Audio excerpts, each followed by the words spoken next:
The dangerous rise of men who refuse to settle. Let's be honest. Something has changed. Men are not as forgiving as they used to be, not as patient, not as willing to work with potential. And it's not because they became bitter. It's because they became aware. Because for years, men were told, ignore her past. Love will fix it. Just be a good man. And many listened. They married. They committed. They sacrificed. And then, divorce, disrespect, financial loss, emotional burnout. Men are adjusting. He was told to focus on the future. Now he studies behavior. Not just what she says, but what she has done. Because patterns don't disappear. They repeat. And the man who ignores them pays for them. So he asks better questions, observes more, and walks away faster. It's not signing up to raise another man's legacy blindly.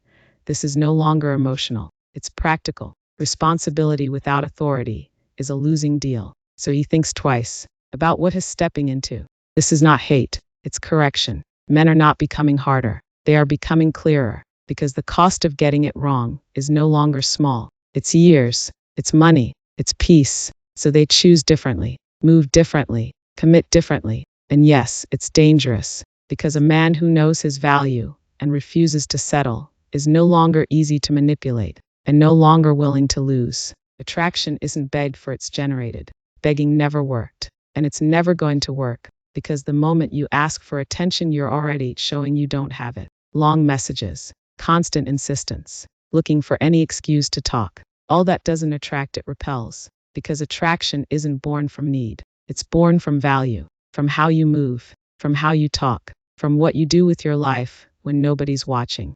That's what generates real interest.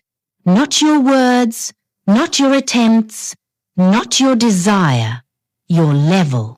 Because a woman can ignore someone who insists, but she pays attention to someone with presence. And presence isn't posturing, it's confidence. It's knowing you don't need to force anything. That if it's not here, it'll be somewhere else. And that mindset changes everything. Because when you stop begging, you start positioning yourself.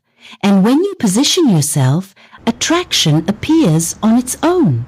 A weak man uses his woman's picture as his wallpaper or profile photo. Calls her 6 times a day just to say, "Hey, love, just wanted to see how you're doing."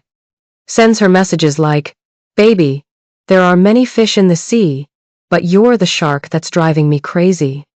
All these men have something in common. They've lost their focus and given up their power, and soon they'll be crying a river when her attraction and respect disappear. Don't be one of those men. Don't live seeking validation, or turn your life into an altar of constant worship to someone else. Your purpose, your goals, and your strength should be the foundation of your life, not the endless pursuit of approval.